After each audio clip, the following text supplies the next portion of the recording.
We've already told you that our team was not really American at all, so I'm not going to show you that slide. But read this.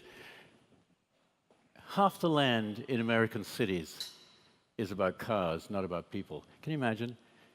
This is a parking garage.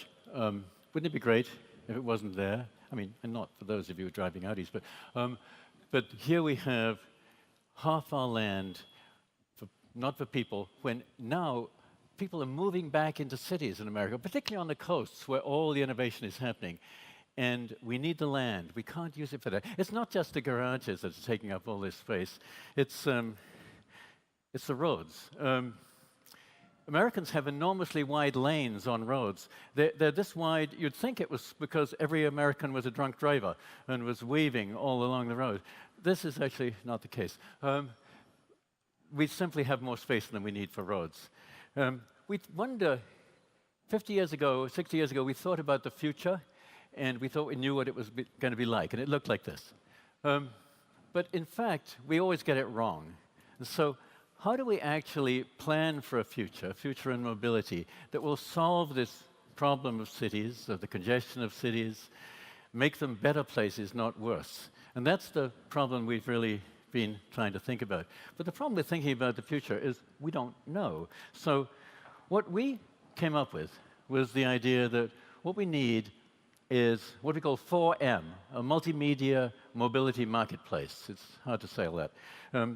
And what this is a universal, comprehensive data platform that is a device that encourages innovation of all kinds, not just the big companies like Audi, but if you want to start a rickshaw business, you can do that too. If you want to start a software business, an app, you can do that. And all this data can be aggregated. And this would make a huge difference to the vitality of innovation. But then all this data would also be used to get us more information about where things are going and get information out for the user about all the options available to them. So to help us think about this, we imagined what the world would look like if there was no such thing as 4M. If we had what we have right now, which is a free-for-all, where technology is simply started up by one company after another, in a complete absence of regulation, a complete absence of a controlled market. And we see huge problems coming out of this. For example, in the city that we've chosen to look at, Somerville, which you saw a little bit of in the video at the beginning, in the land that's being developed there that we're looking at, we would give 4% more land to cars. We'd take it away from people. Things would get worse. We'd get more population, but we'd also get 20% more pollution.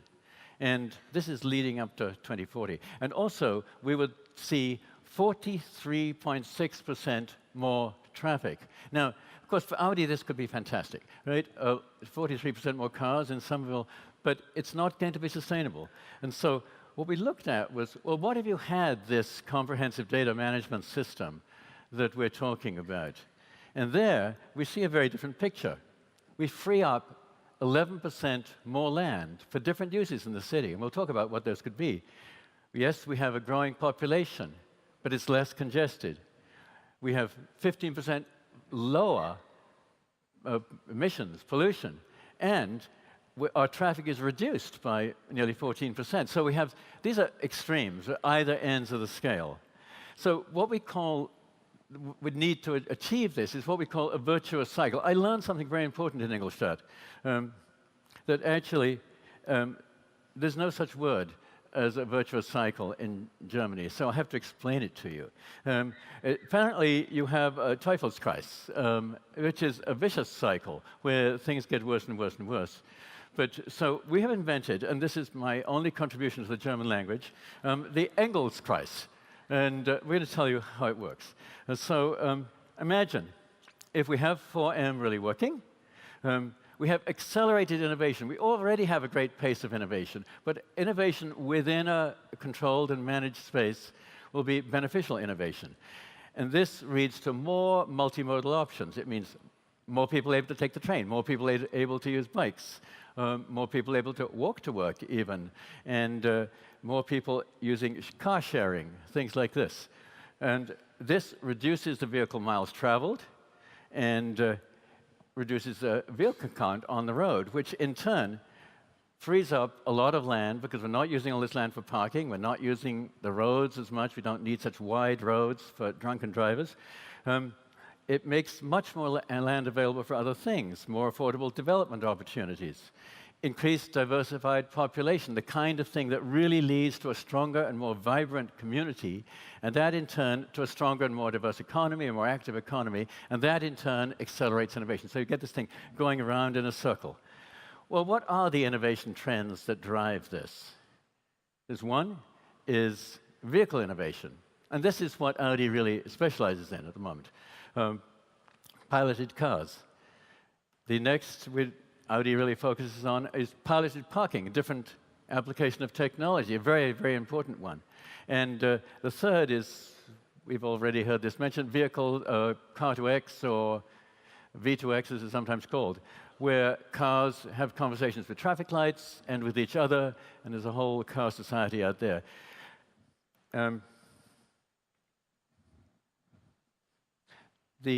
My slide here just said 4 minutes rather than my next slide.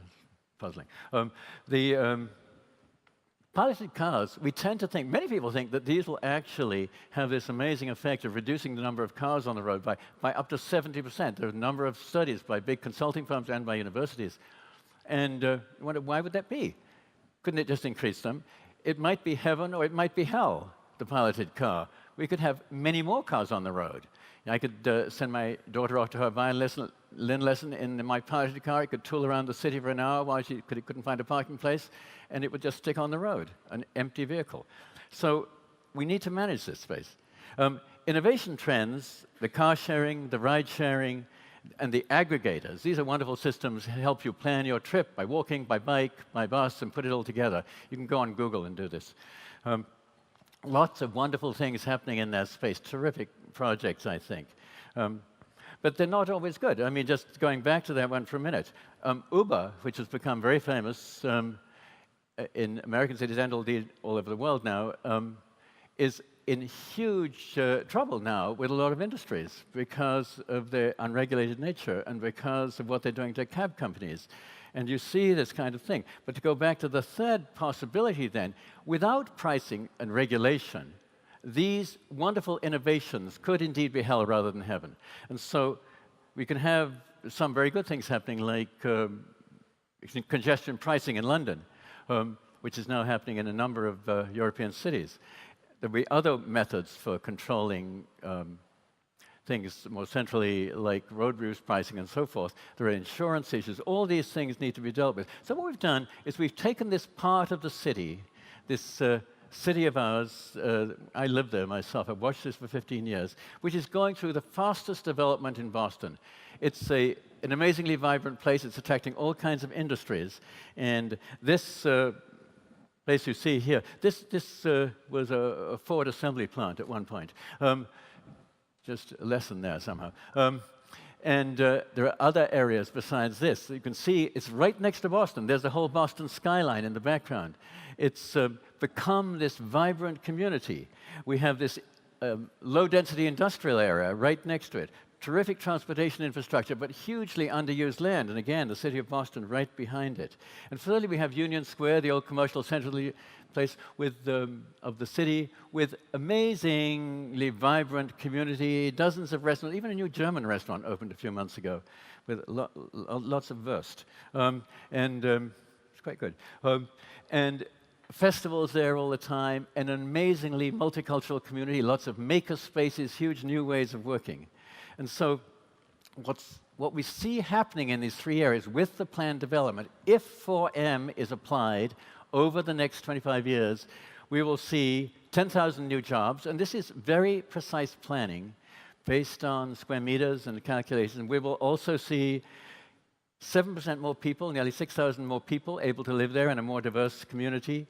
We will see increased tax revenue for cities. And again, we're able to take this idea, put it on the ground in a real city, in a real space, to go to the next stage beyond gathering the data and say, what can you do? How can you make what we do with car technology, with all these technologies, how can we really put it to work? And we can reduce commuting time, probably by 30%, not just for the people in their self-driving Audis, but also for the people riding buses, everything. And we can also create more public spaces for more vibrant community. Our health will be better because the air will be better. And that, we think, is how cars and technology and the Audi technology and the other technologies that are out there, with a vibrant marketplace, can transform the future. Thank you.